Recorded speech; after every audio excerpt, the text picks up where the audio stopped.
Good evening and welcome to the For the Fans podcast. I'm Justin Melillo. That's Kevin McAdams. We're here to talk to you tonight about some NASCAR and some Indycar and some penalties and some Roval and some other shit too. What's up, Kevin? Well, not gonna lie, I'm multitasking. Haven't been able to watch too much football, so I'm watching football. And then before we got live, I sent you a bunch of links, and I ate some food and went to the gym, put some work in there because gotta stay, gotta stay at the gym to keep this physique growing. But I'm excited to talk about Richmond. I'm excited. Oh God, that was almost a pick. I'm excited to talk about the Roval coming up this week. Steve Letarte mentioned during the broadcast it's probably the most difficult racetrack in the country. It's a very unconventional road course, so I'm looking forward to talk about that, and I'm just looking forward to the show. How you doing? I'm all right. I'm a little bit tired. It's been. I'm sure you're just as tired too with the whole iPhone launch this past weekend. Oh my God. I haven't stopped working. Even on my day off, I was working. It was absolutely insane. Trying to manage all of the inventory and all the other shit that I do for the store. Um, we're a little bit late tonight, and that's partially because of work as well with that damn uh, iPhone launch. It's incredible how Apple does their things that it's so secretive and it kind of screws everybody else over. That I was at my store on Friday morning, the morning of the launch. Usually with like other phone releases, you're putting it out the night before or even a couple days before or even a week before, like Samsung, just so people can demo the device and play with it and whatnot. No, Apple's super secretive. Nobody can have the device. Nobody can see the device. You can't even open the box. If you power it on, it sends like a notification to corporate, and you'll get fired for the phone being turned on Oh too yeah, early. It's crazy. It's absolutely insane. I know. So I went to my first job. I was picking up boxes and putting them down for about 4 hours, and then I ran out of there and drove straight over my store so I could set up the demos for the launch day, and it was. I still haven't caught up sleep from it. It was absolutely insane. Um, but that's that, and this is this, and we're talking NASCAR and race cars, and you know it's episode number 20 tonight, which is that's pretty cool, honestly. We've been doing this for 20 weeks now, Yeah. and uh, you know, I'm happy to keep doing it with you. It's fun for me. I hope it's still fun for you, and I hope everybody else that, the 3 or 4 people who do listen to us, I hope they are enjoying it. Oh yeah. I mean, it's one of those things where I could definitely find other things to do. But we do this as a group. We made a commitment. Both of us did, and I'm seeing it through. And at the end of the day, while I'm actually doing it, I actually have a good time, and I get to do what I do best, and that's yell and rant about people and things that I have no control over. So it gives me an avenue. It gives you a nice little portfolio builder for when eventually someone finally decides to grow a brain and sign you to an actual journalism job. So the more people that watch, the higher chance that that happens. So the longer we do it, the better the chance that'll actually occur. So I'm just excited. I'm always excited to see if this will actually become something big. And if it doesn't, you know what? We had fun doing it, and it's not something I'm ever going to regret. But let's let's talk NASCAR. Let's talk Richmond. What was the bigger story this weekend? Was it that Martin Truex Jr. won another race at a short track and won his first career back-to-back race, or was it that his teammate got disqualified and pretty much is out of the playoffs for the next round unless he wins at the Roval? I mean I thought it was going to be the 1 2 3 4 finish. I mean Joe Gibbs Racing is absolutely destroying everybody year in and year out at Richmond. Uh, they just seem to have something that no one else does. It's wild. So, I mean, it's playoff time. Most of the time, the unless it's a guy like someone that's in the back half of the top 16, normally it's a pretty insignificant story if someone that's in the top 5 or 3 win, and that's kind of how it happened this year. It was just Truex won another race, and it's cool that he won another short track. It's cool that he went back to back, but I think it's pretty obvious. It's the Eric Jones story, just because we we all think that hey he's back in the thick of it after having a really dismal first race, and now he's got a pretty much a winner you're out kind of scenario. But I mean, we can talk about that here in a second. But yeah, I think that's 100% at least the biggest take out of Cup for sure. I don't know, man. I think Martin Truex Jr. winning again, that's pretty big. Jones was already out of the playoffs, even with his disqualification. He was already sitting below the cut line, and he would have to, he had it easier if he didn't get disqualified for next week. But I mean, we're talking about a guy who is, he's a past champion, and he's been kind of dormant the last couple of weeks. But once the playoffs came up, him and Cole Pern just like flipped a switch, and it's on now. You want to talk about, like, everybody was talking about Kyle Busch for like the first half of the season. Kyle Busch, Kyle Busch. Then they kind of started talking a little bit about their teammate Denny Hamlin. He was kind of getting on a hot streak, but now Martin Truex Jr. He has the opportunity to go and sweep the first round, because he damn near won the Roval last year, and I'll be surprised if he's not competitive again this year at the Roval. Yeah, Eric Jones. It was a 1-2-3-4 finish, which was the first time that it would have ever happened in Joe Gibbs Racing history. But that's just not the way it was meant to be. The way that they had adjusted the car throughout the day made the right rear toe, I believe, illegal, and it was out of the tolerance. And they, the rules as clear as it can be on that one. I don't think any damages had happened to Eric Jones's car at any point. And it's also like a kick in the nuts, because of all the Joe Gibbs Racing, it wasn't like Eric Jones won the race and the other three finished 2, 3, 4. Eric Jones was the last of all of them, and the other 3 cars in front of him were legal. So it's like you were the slowest of the 4, and you're also illegal. So it's like, what the hell were you illegal for at all? But I'm looking forward to seeing if Truex can continue this all the way to Homestead. I kind of didn't have him. Well, I might have had him. I gotta go back and look. I had him go into the Final Four, I believe. It wouldn't surprise me. I mean, I think it's one of the. I think we all agreed that it's going to be 3 Gibbs guys and then someone else. I mean, I just has that vibe. Uh, I don't know. I didn't think.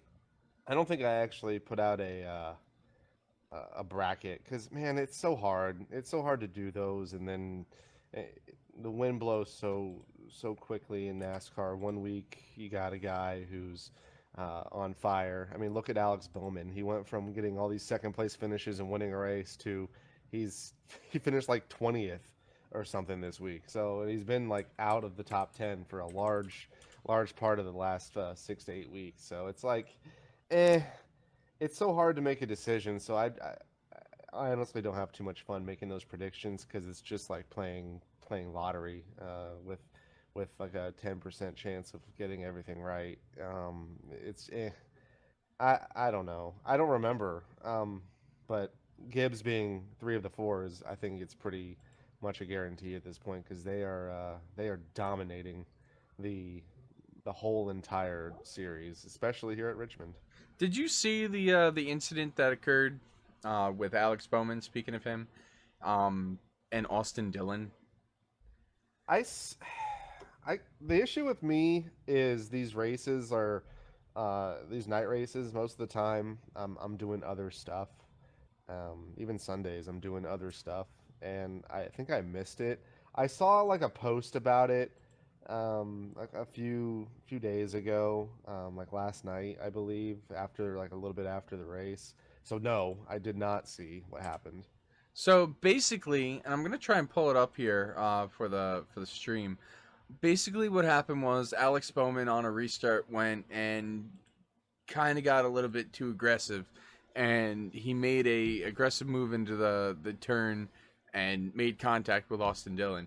And over the radio, Dillon's team is telling him, "You better go get him right now. You better go get him right now."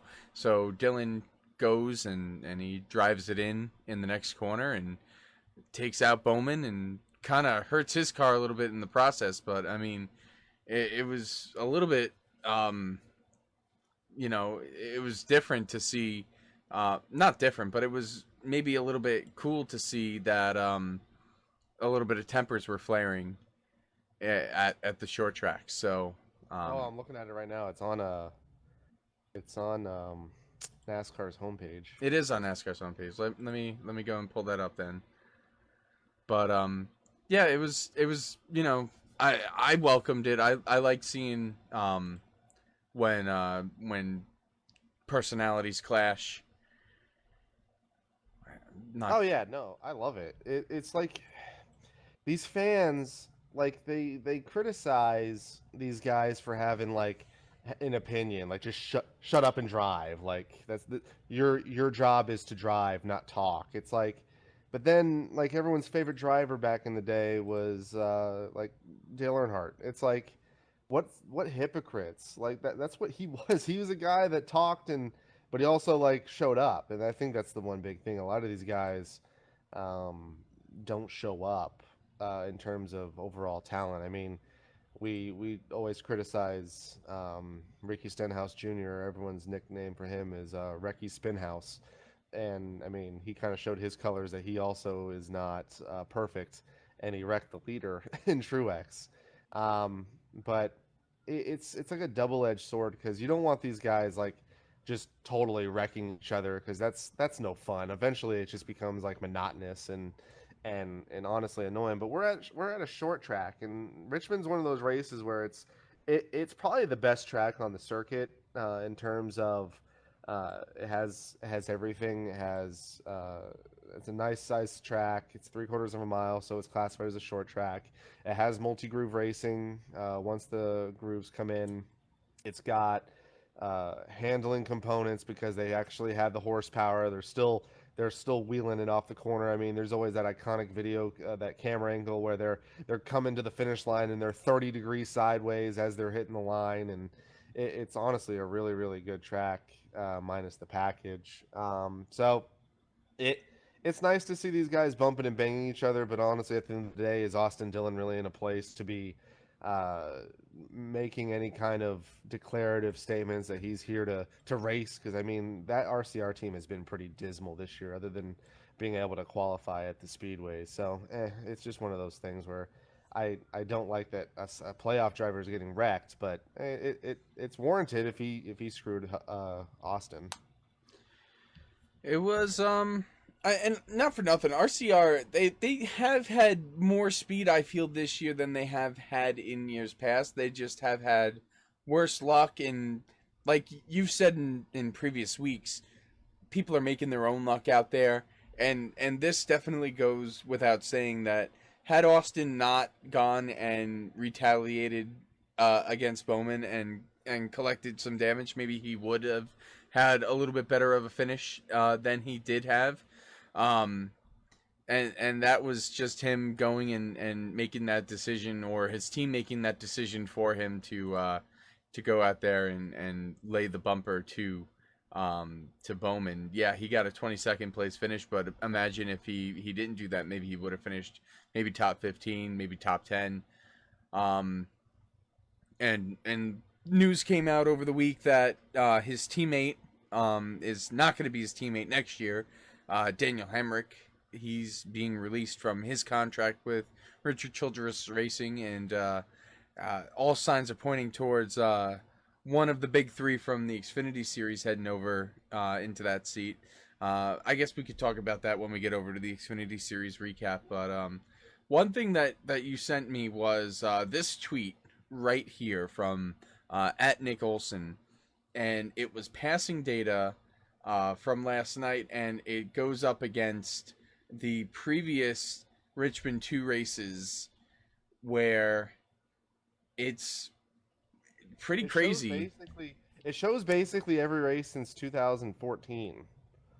Like this is the Richmond number 2 every year. Like this is the fall race every single year, and obviously some of these races have been ran at different times. But I mean, at the end of the day, it, it I don't know if you have it up, but it shows like what's what. It shows uh, the quality of the racing in terms of from a stats standpoint. And I'm not a guy that really is a huge on stats because I think if a race passes the eye test, that's good enough for me. If I know a guy can pass another guy, I don't care if there's one lead change. If it means that the guy who led the most laps passed passed for the lead cleanly on track and just pulled away. So, but I mean, you can see it's clearly a big drop in terms of passing. It almost looked like it was trending upward the last couple of years, because you go back to 2014. I remember that race where Keselowski absolutely dominated, pretty much led the entire race, went on to victory. And then you kind of see it kind of moving up where you got, there were less green flag passes the next year in 2015, but there were more lead changes. And then you got the most lead changes in 2016 when Hamlin won. And it kind of like it was in double digits with lead changes, and there were more people getting involved with the lead, and the margin of victory was, within a second all these years. And then you get to this year and it's complete, like all the stats, everything we've been working towards, completely different, where you only have 3 people leading the race the entire night. Those people being Martin Truex Jr., Brad Keselowski, and Kyle Busch. That is it. Those are the only 3 people that led laps at all on Saturday night. And then you also got there were only 6 lead changes between those 3 people. And I will give them a little bit of credit where Kyle Busch has said multiple times that leader, if you're the leader, you're not getting past. It's impossible to pass. Can't pass. And he got passed. Martin Truex Jr. just went up there and passed him. And I don't know if that's because Truex just had a better car than Kyle Busch, or he had, even if he didn't have the better car, or if he had a better car or whatever, you can't pass according to Kyle Busch, and he got passed. So I will give a little bit of the benefit of the doubt to that, as opposed to what's shown on the screen right now. But overall the race, I've seen so many mixed reviews about it, where of course, people like Dave Moody are going to be like, oh, I don't understand. People are saying that this is, such a bad race. I saw a great race. Where I look at it objectively, where it was pretty much 3 guys dominating. There really wasn't that much action besides the whole Austin Dillon thing and Ricky Stenhouse taking out the leader. Even with Ricky Stenhouse taking out the leader, it he still came back and won the race. So, it was about a 50-50 split. My vote would be like an unsure, like we take that poll every week in the SRG group. The last couple of weeks I've been like in the middle, like, yeah, you could say it was a good race, but nah, it really wasn't that great of a race. So that's just, it was Richmond. I felt like when I was there at Richmond earlier this season, when Truex won in the spring, I felt like that was a better overall race, because you had, even though they couldn't pass each other, you had like 4 or 5 cars all under a blanket coming to the end of the race, with Boyer, with Truex, with Logano, and yeah, they weren't able to make the moves. They weren't able to get around each other and make the pass for the lead, which ended up pretty much ultimately giving Truex the victory. But I felt like that was a much more exciting race than what we had this past Saturday night. Richmond is such a weird track. Like I think it always lends itself to being very good, but the problem is it also lends itself to be dominated because if you nail the setup here, it's very very easy to pull away. It's also a track where you really don't know until you start the race and we get into a 40, 50 lap run that the high line's going to come in. I remember like anytime they go and they run here during the day, the high line becomes a legitimately fast line, like right up against the wall. And that's rare for tracks that are like evenly banked. I mean, Chicagoland's like that. Vegas at this point's like that. You really don't see it at short tracks. I think I've seen it at Phoenix once, and that was a few years ago. So like we don't even know until the race gets going for us to really see like, hey, what is this race going to do? What is this race going to be like in terms of what grooves are going to be fast? Can they move around? Because sometimes it's a bottom feeder fest. You get a lane off the track, off the groove, and it may be competitive, but they, for once, it's they're starting to go back up a little bit, and I think that helped because I mean the way I mean if you watch the pass for the lead, Truex passed Bush on the outside pretty cleanly. And I think it's just because Truex just had that fast of a car. It didn't matter if he was on the high side or on the low side. He can just get around Kyle. I think that was just a case of him finding the clean air and using it to his advantage to uh, get around him. I think if Kyle gave him the low line, he would have passed him. If Kyle gave him the high line, which he did, he passed him. So it in the spring, it was the opposite. The very, very second groove, very, very close to the bottom, was the only viable option. And it was narrow enough that Truex could block, who was it, Boyer and Logano? I think that's who it was between. And he couldn't get past. I know Logano got up there and he was like there for like 10 laps, and here comes Boyer and he can't do anything with Logano, and then here comes Harvick, and it ended up being a really interesting finish, but it was for the wrong reasons. And it's just so hard to gauge what a race is if it was like if you don't know that dirty air is a bad thing and you watch the spring race, you think, oh, well, that's just Truex like wheeling it in front of these guys and trying his best, and he ends up winning. Well, to a person that knows a thing or two about basic engineering and aerodynamics, it's, oh, Joey Logano gained a second on him, and then as soon as he got 2 tenths back, he couldn't do anything. It's kind of like the whole Watkins Glen situation when Truex would catch Chase Elliott. He couldn't get around him because every single time he would try to exit the corner, he had a bunch of dirty air on him and he couldn't exit the corner fast enough to get any momentum. So, uh, Richmond is a great track. I think Richmond is a top 3 track on the circuit for pure racing. I think you could put any car on this track except for maybe Indycar and put on a very close finish in a very good race. I think we always have this mindset. Oh, Richmond's going to be awesome. It's going to have 30 lead changes. They're going to be running the wall in 3 and 4, and then they're going to be 3 wide all over the place. It's like, well, it's definitely lends itself to be that way, but the problem is eventually someone gets out and dominates, and that happens so often here, and people always forget that these races aren't only feast or famine from a gap standpoint. I have no problem. I've never had a problem with a driver absolutely destroying the field. If they have the best car, if they have the best equipment, and they're the best driver, fine. But I hate the idea of a guy who is not the best driver getting out in front and then winning because no one else can pass him. And that was what happened in the spring. That wasn't what happened here in the fall. That's a fair assessment about it. Um, I kind of sort of agree, but not really. I don't know. Maybe I might just like what happened in the spring because I was there, as opposed to what we had last night or 2 nights ago. Looking at the point situation, last thing I wanted to talk about with the Cup Series at Richmond. We got 4 guys that are on the outside looking in, and we already mentioned one of them was Eric Jones. With his disqualification from 4th place, that puts him to a last place finish, and that moves him to being 45 points outside of the top 12. Essentially, Eric Jones needs to win at the Roval You look at the other three that are on the outside looking in. Alex Bowman is 2 points out.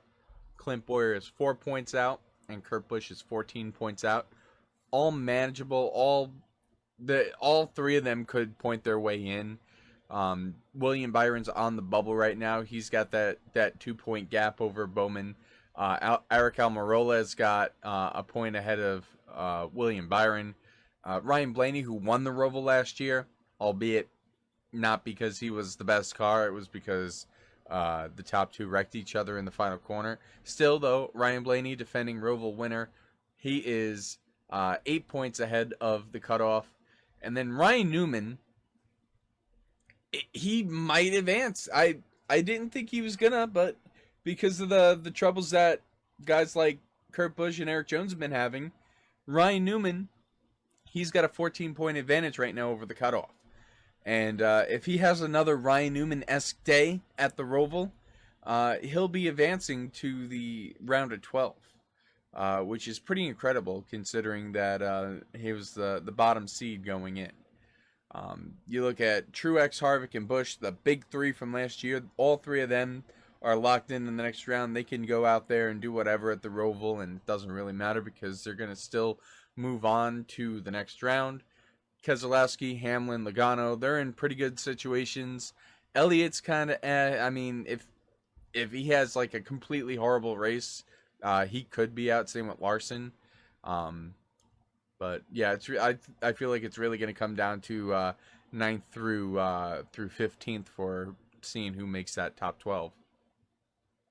I I think Kurt and Eric are in the same position. Unless Kurt really does well in the points through the stages, if he gets like 8 points or more in both the stages, I think it's going to be really hard for him. He's had such bad luck. He's basically been what Clint Boyer's been the entire year. Just a lot of misfortune and just wrong place, wrong time, just bad situations killing him. And you're right, it's going to be really close. And there's a couple guys that were in this position last year. Almirola is the first one I can think of. He he pretty much brought a destroyed car to get to advance. Same thing with Larson last year. Larson's pretty comfortable, but these stages. I mean, look what happened in the Sonoma race. I mean, Byron won stage one. No, yes, he did Yes. win stage one, and then pretty much was irrelevant the rest of the race. So, are we going to see that again? Are we going to see guys going after these points? Uh, are we going to see? I think we're going to see different strategies, guys going for the win. I think we're going to see the exact same thing: the Truexes, the Harvicks, the Bushes, the Keselowskis, the Hamlins, Logano's, the guys that are solidly in. They're going to worry about short pitting and getting a little off sequence, so they don't have to worry about pitting under caution. And then we'll see everybody else basically running for stage points. So I think it's going to be really difficult to make up a lot of ground because everyone's going to be on the same idea that are on the outside looking in or on the bubble or very close. I think the first guy that's kind of in the middle of that is Larson, and Larson sucks on these road courses just because he goes balls to the wall and kills his rear tires. So he may just short pit so he can get some tires. So it's going to be really interesting to see what the likes of Eric Jones does because he cannot point his way in. There's no way. There's absolutely, unless everyone dies, unless everyone finishes 35th, lap one, turn one wreck, and it takes 15 cars out, and 7 of them are chase guys, or playoff guys. He's got to win the race, so he's got to do some crazy ass strategy, and the Roval's going to be really interesting. As I mentioned earlier, Steve Letarte, I think it was Steve Letarte on the Richmond broadcast, said this is the toughest track on like maybe in the country. It's not a conventional road course. It's basically a sweeping turn for about 30 seconds. It's not really up for many passing zones. The elevation changes are really unconventional. They're slight, but that's all it takes for a car to get off balance. And you know, they're very they're not normal elevations. It's really bizarre how this is. I've run this on iRacing, and by all means, that does not mean I know every in and out of this track, but it is very challenging. It's not like, oh, you here's the apex and you lift here. It's a very, like, especially that right hander, the second right hander after the little long straightaway going towards turn two, like oval turn two, and it kind of goes in and then goes back out. It's a very strange corner. It's a very, very weird, unstable corner. And we saw a lot of guys last year, Xfinity and Cup, go through there and tear down billboards and stuff that lay in the grass, and it's not easy. This track is not easy. Thankfully, they added a passing zone on the backstretch, and they actually made the chicane a chicane and not a 125-mile-an-hour bus stop that they fly through. I'm very, very happy that Charlotte made the effort to actually make it a passing zone and not basically a school zone that you just kind of stop for a second and keep going. And it was a wild part of the track for sure, but it didn't really add much to the track. They might as well just gone wide open through there. So I'm glad that they're doing that. And I think both races will be absolutely insane. I think we'll talk about Xfinity in a second. I think there's definitely favorites in that race, and I think the same thing will be the case for Cup. I think that will be a very interesting race with some notable favorites. It seems like the same guys end up being really good here at the road courses, even if it's an unconventional one. They always seem to figure out the setup, and the drivers are all so good at the road courses nowadays. It's going to be a very fun weekend, and I'm glad I took this weekend off. Not only because we were going to go, I can't go now. It's a good way to save money, but I'm glad that I can actually just watch it on TV. I think it'll be really fun. Yeah, another weekend where we should be at the racetrack just like at Bristol, but unfortunately life comes first. The Roval, I'm interested to really see how that new chicane is going to play out. This article that you sent me from Autosport has the whole thing about Matt DiBenedetto testing it out in the pace car. He said that the change caught him off guard on pace car laps. When iRacing released their update, their free update to the Roval, their promotional video was like the first lap on it, somebody just absolutely blowing through it. So, it's going to be very, very different. Like, it was already different from them last year, and it's going to be even more different this year to see what's going to happen as far as that's concerned. The Roval put on a great show in both series last year.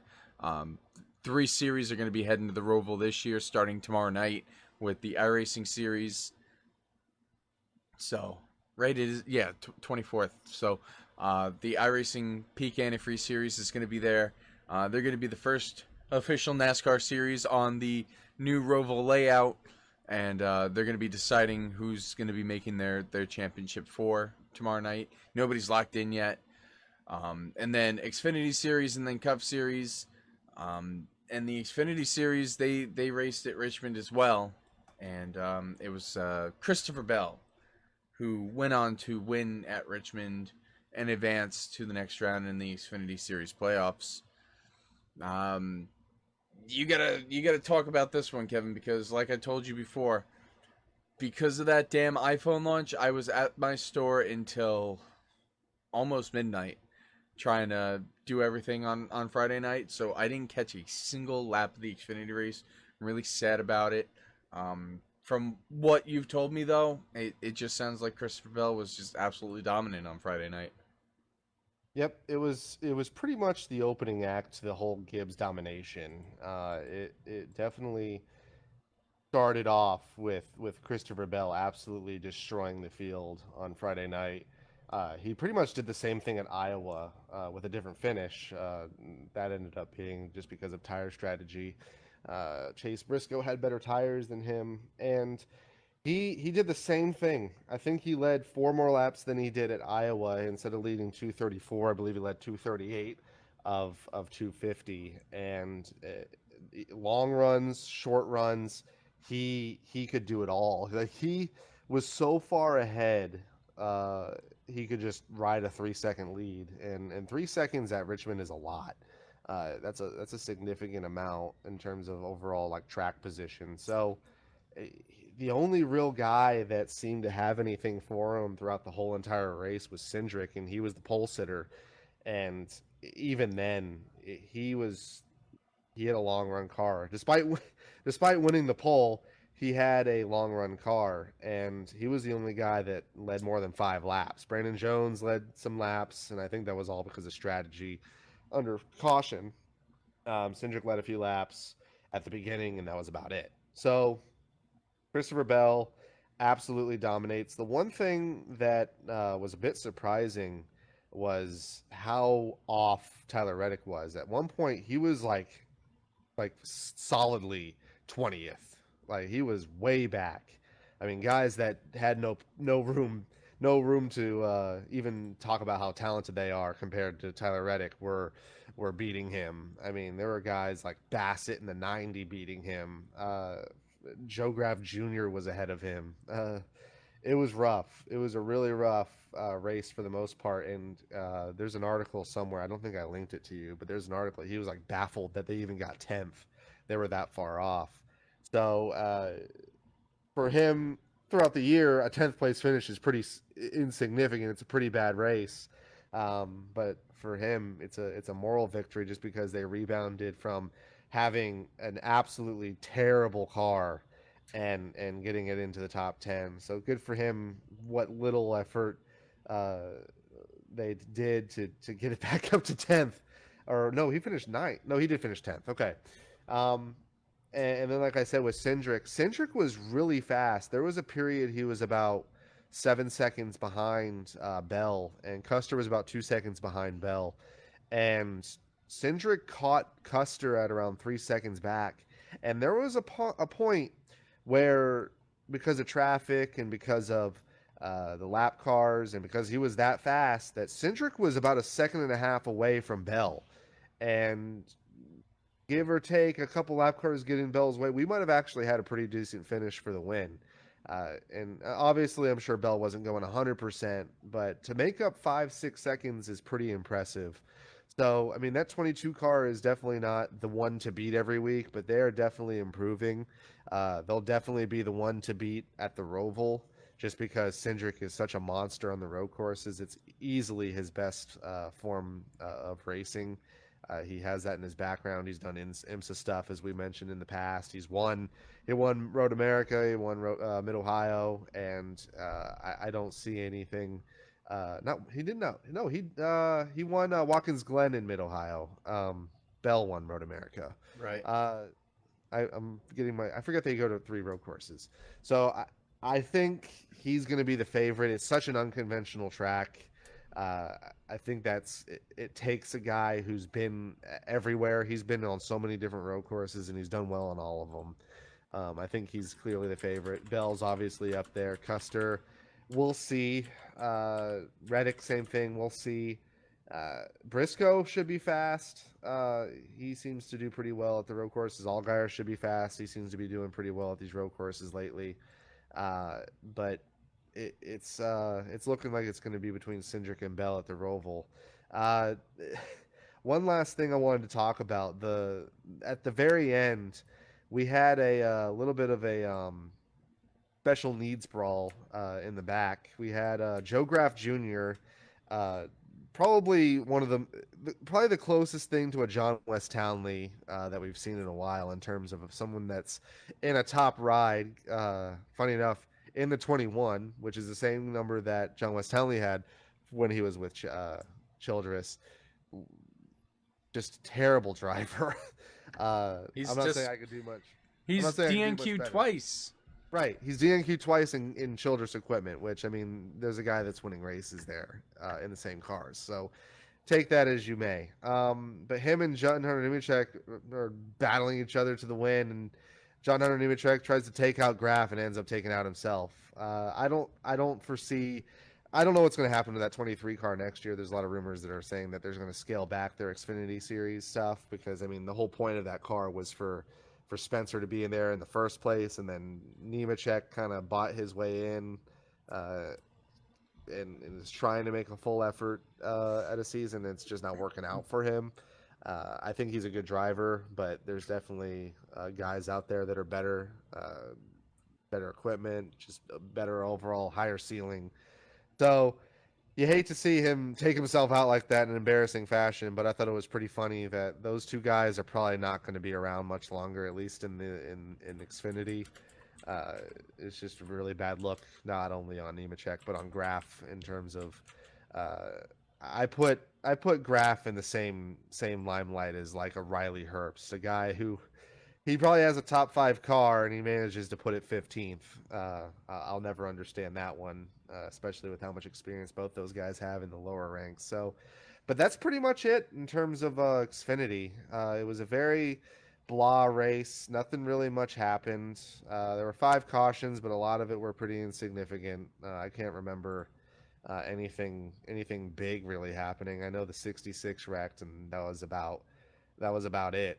Uh, that's Xfinity. Yeah.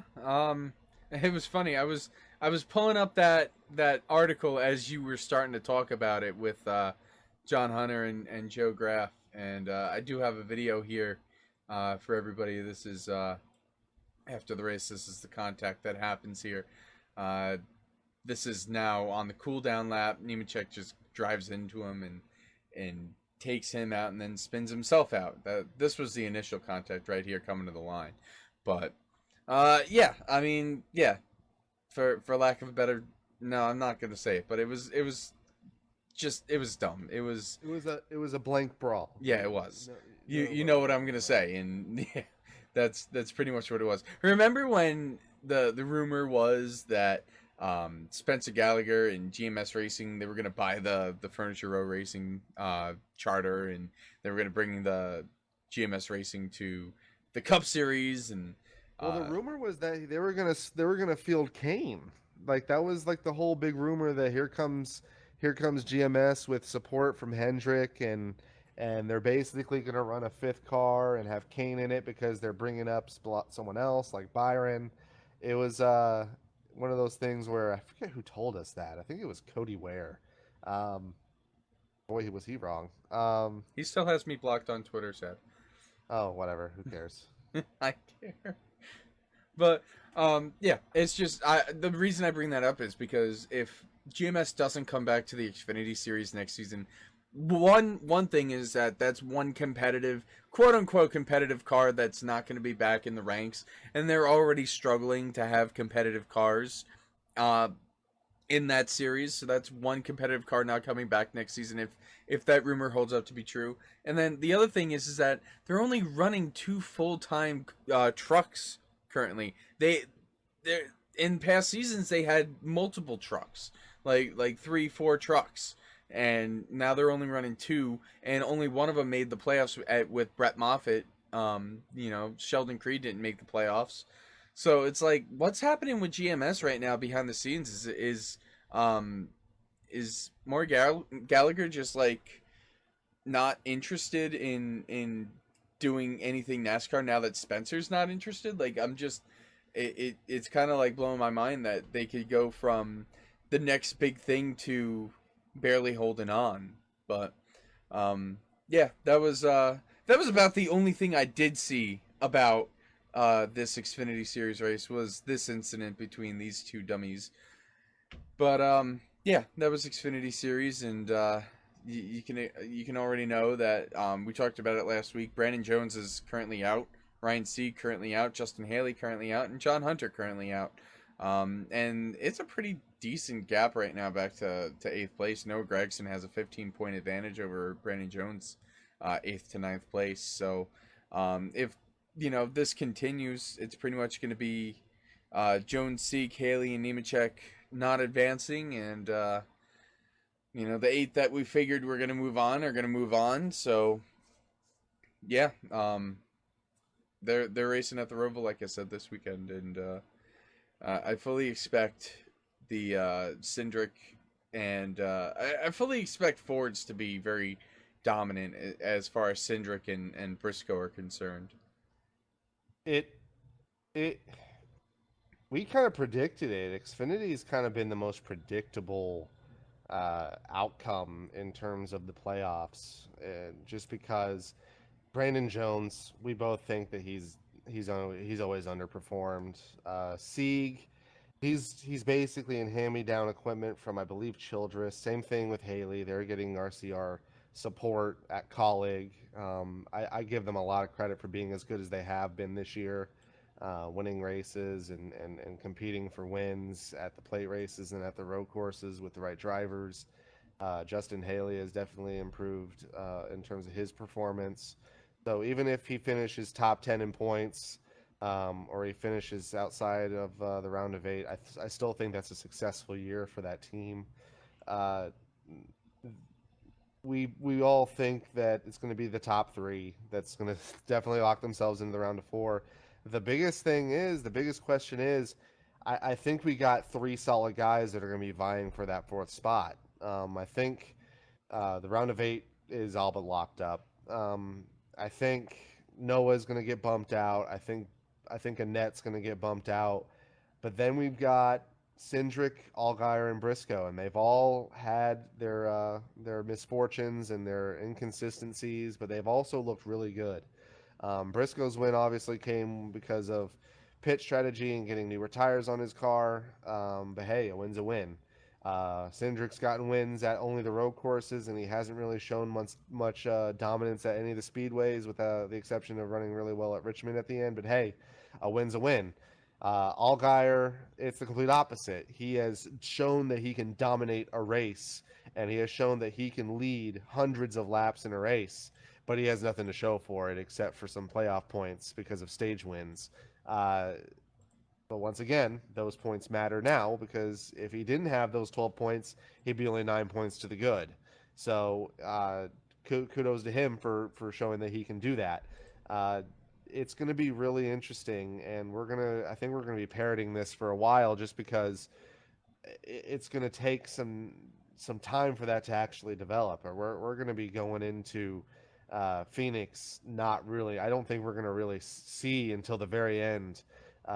Once they finally show the standings, like, wow, Allgaier made it, because he's really good there. But we'll see who that 4th and final guy is. But I think it's going to be down to the final 3, obviously, and then the other 3. I think there's 6 legitimate contenders for the top 4.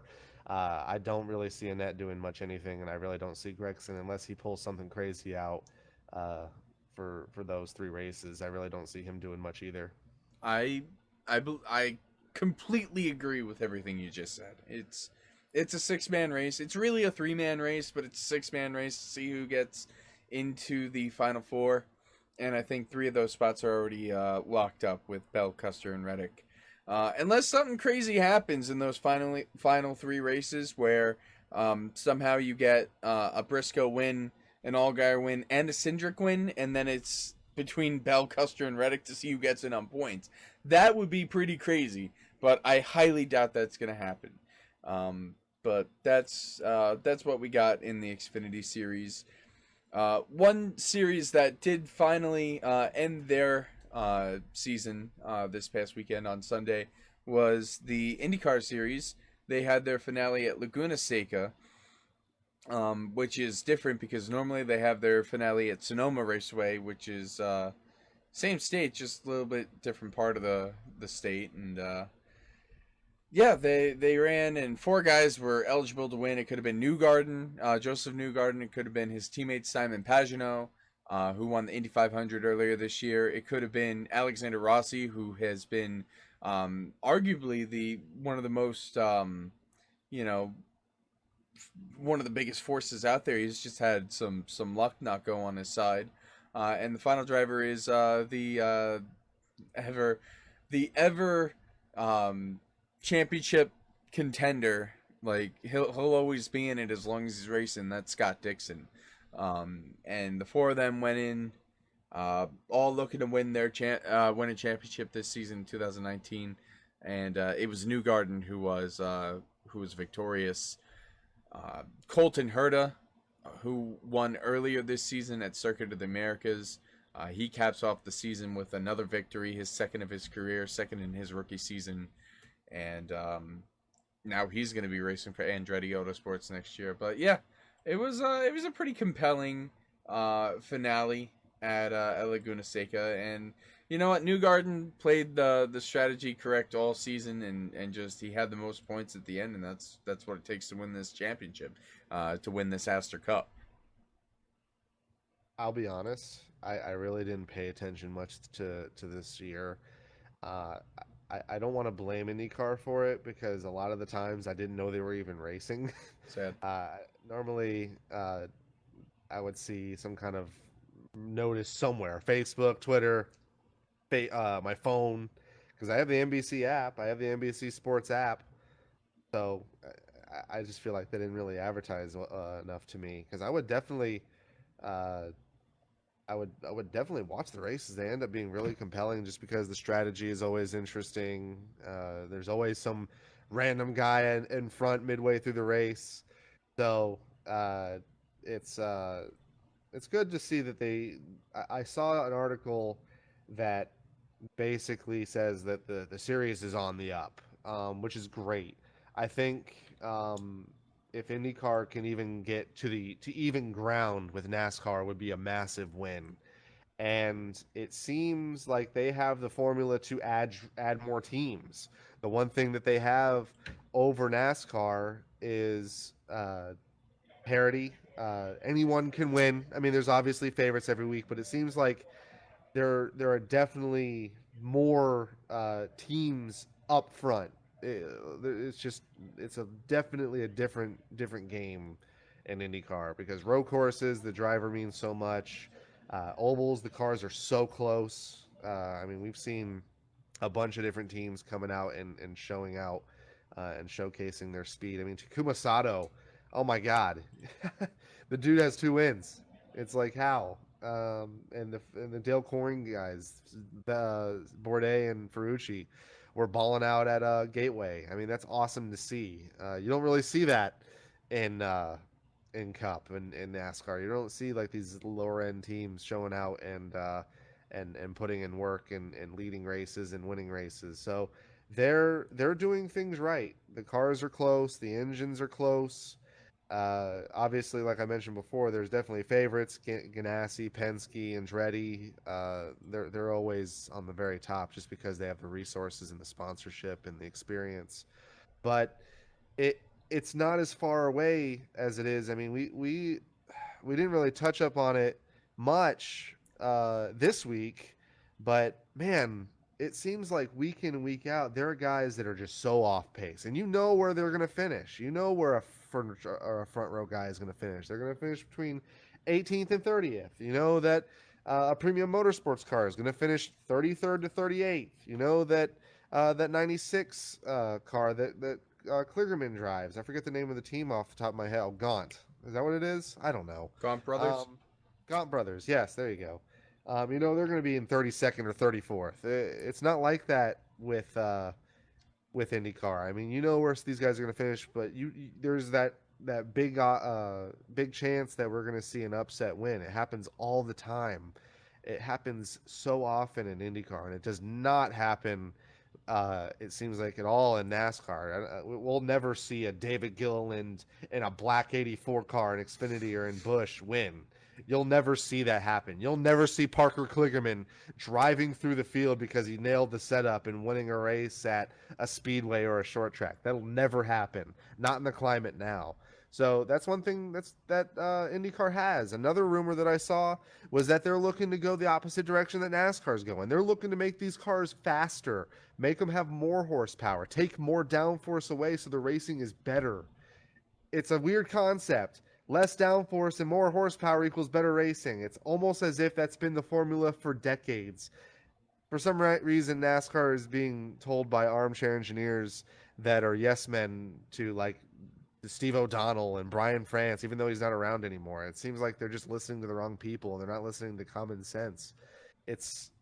I don't know if it's fear that they don't want these cars to fly off the track. because they want them to be 100% sealed so they don't flip over. I mean, it seems like they flip over anyway. I mean, look what happened to Kyle Larson. But I'm getting on a tangent. It's good. It's really good that the IndyCar is doing better because I think if they can get their shit together and get their act up to compete week in and week out with NASCAR in terms of, man, you missed a fantastic IndyCar race if you missed it.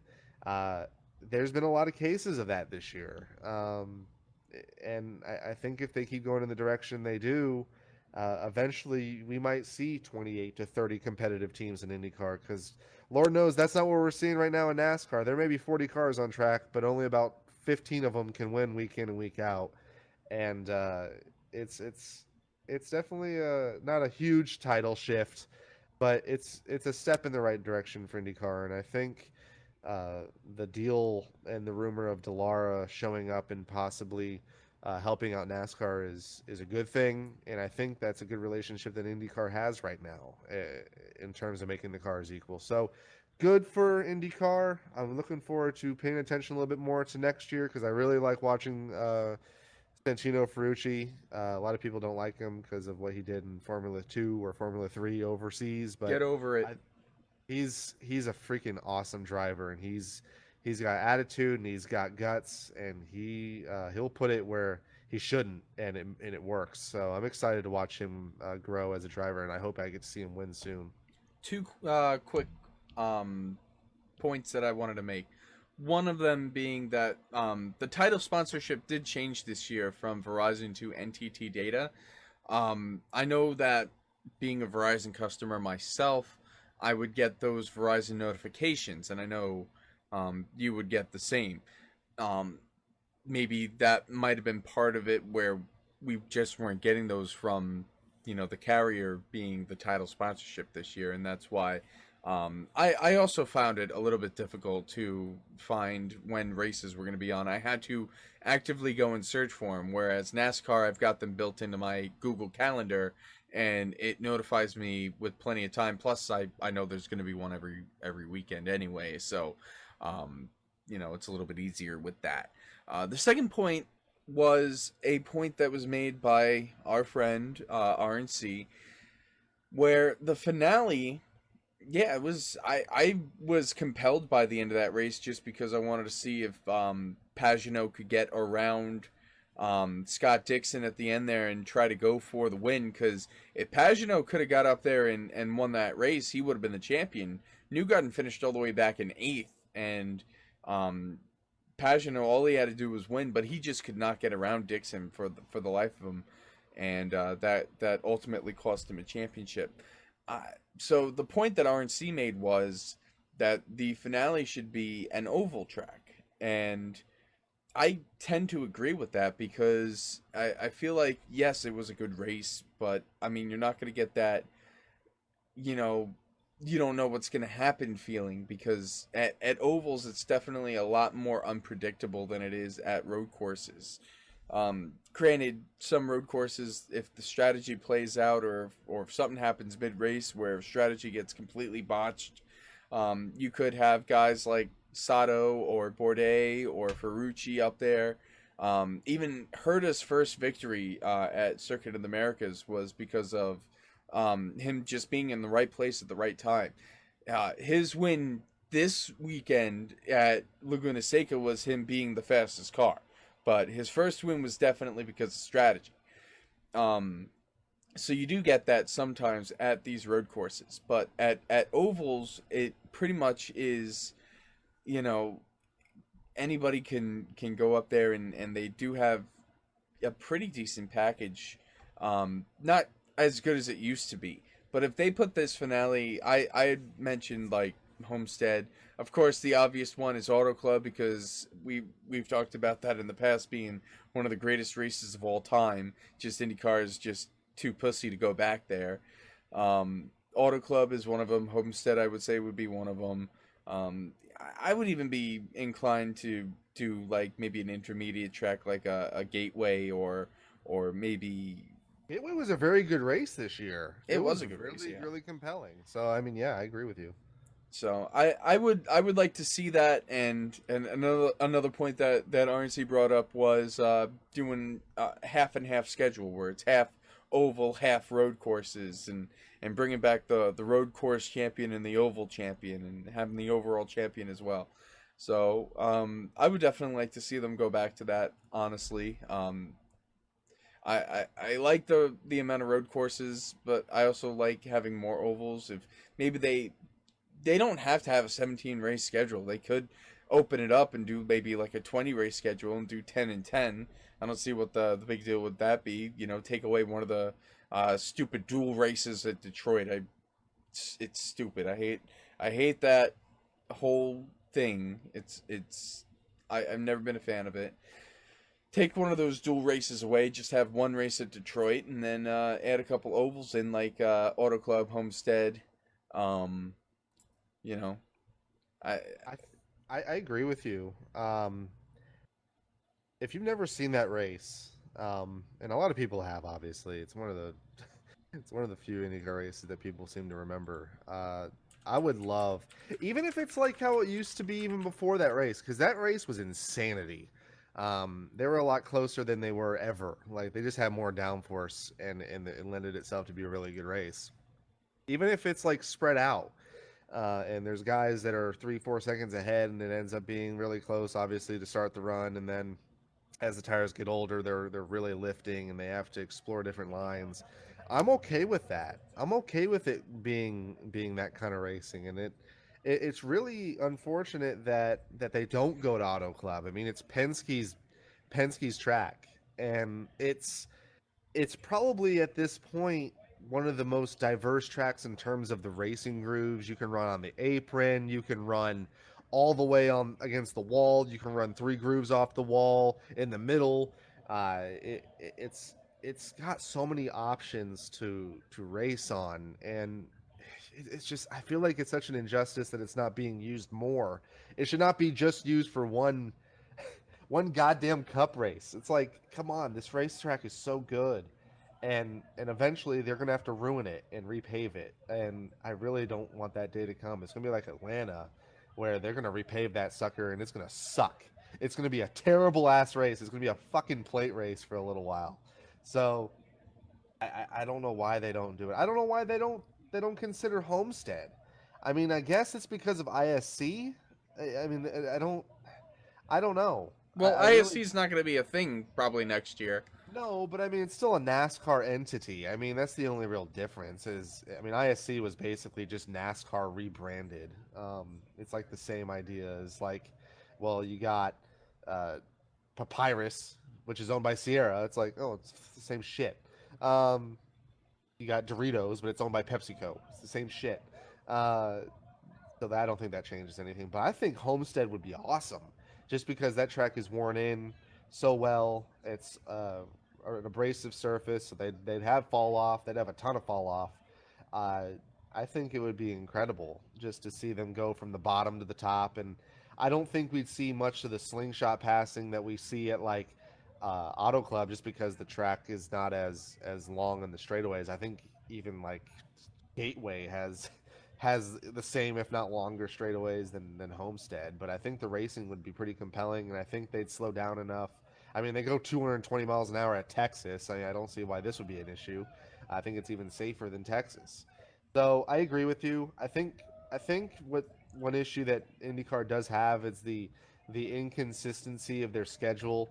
Uh, they seem to have almost too many gaps. It's almost like when we have our off weeks for our league for FTF. A lot of people don't show up the following week just because it's like there's not this rhythm of racing. I think if they even jump it to 25 races, I think more races. It also makes it seem like it's a more legitimate series. I mean, there's not these like it's almost like ARCA. Like there's like 16 races, and it's like, it's a lower end series. Who cares? I think if they add more races, it adds more legitimacy to the whole entire series, and I think that also would lend itself to be a lot more flexible uh, as the schedule increases in size. I would love the idea if they moved it to something like that. Do the 50-50, but exclude the Indy 500 as its own thing. Don't include it in oval or the road course. Leave that to be like a completely separate thing. Make it such a huge deal that it's exempt from all of that except for the overall championship. Something like that, because they need to make it the biggest race of the year, and they need to make it its own thing. I don't know.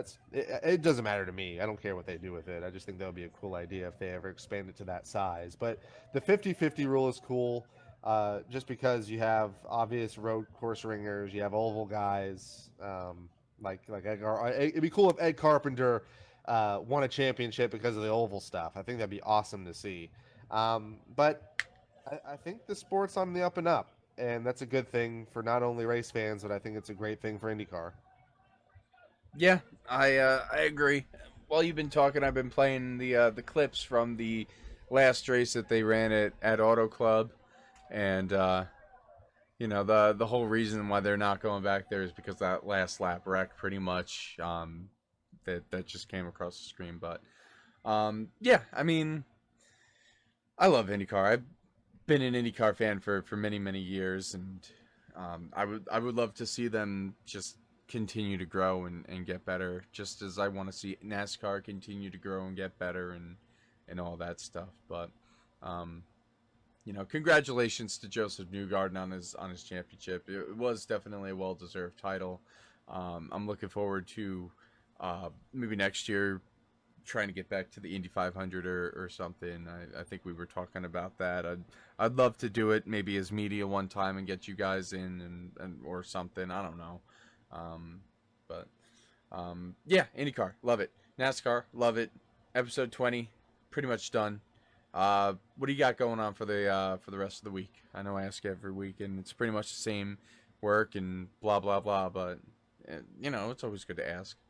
Oh yeah, well, like I mentioned before, uh, I have a vacation that's not really going to be a vacation. It's more going to be of a staycation. It's girlfriend's birthday this weekend. We went to a live in concert Game of Thrones thing, which was cool for her because she watched the show. I watched about 2 seasons worth. So after about the second act, I had no idea what the hell was going on, but she would tell me what's what, and I was like, oh cool, oh look, a dragon, sweet. Um, I got iRacing to look forward to watching tomorrow. I think we both have an idea of who's going to win. It's either going to be Conti or Zelensky. Yeah. We didn't talk about it too much, but We I talked think about it it's gonna last be, week. yeah, I think it's going to be one of those guys. I think it's going to be cool to see the Roval in action. I think it'll be a great preview for the actual real thing. So I hope a lot of real fans tune in to see what's what on that. I think it's going to be a phenomenal weekend of racing. It's always interesting, these road courses. This track is so fucking weird. It's such a unconventional track. But other than that, same thing, just a different week. Work, gym, get the bodybuilding done. So that's pretty much my week. Yeah, I got off tomorrow, as I do pretty much every Tuesday. So, my computer started overheating earlier last week, and I took a look at it on Saturday. Tomorrow I'm probably going to go a little bit more in depth in that, and hopefully I can diagnose why it's overheating. Other than that, I'm probably going to be playing. I picked up the new Legend of Zelda game for the Switch. How is that, by the way? Because I might get it for Grace. Well, let me tell you that if you're going to get it, download it and play it docked, because if you buy the cartridge and you use it handheld, you get a lot of lag, which is a known issue right now that I'm dealing with, because I pretty much only play it on the handheld mode, and I had to buy the cartridge because I had trade-ins and a gift card, because I have no money right now. I just had that, so I spent 72 cents to make that purchase. So it's not for nothing. Even the lag is annoying. It is annoying, and I do really really really despise it. But the game itself is great. I'm already halfway through it. Maybe I can finish it up tomorrow. I don't know. Well, we'll see. I gotta get Grace more shit. She's always gotta get spoiled. That's what happens when you're in a relationship. She never watches these podcasts, so she doesn't support me, so it's fine. Major sad. I don't blame her. It's Yeah, fine. I mean, I mean, who does watch this? Whoever's out there watching, we love you. We really appreciate Paul Donnelly. I know you watch. You're the hell, man. hell yeah, Paul Donnelly. Leading them bottom split points. Got a 400-point lead over the field. It's great. Hell yeah. All right. Well, that about does it for us tonight. Thanks again for watching our encumbered episode number 20. Disqualified episode number 20. I've been Justin Melillo. That's been Kevin McAdams. And don't forget to tune in to us on our Apple, Spotify, or Google Play, or over on YouTube. Enjoy the rest of your week and have a good night. Later.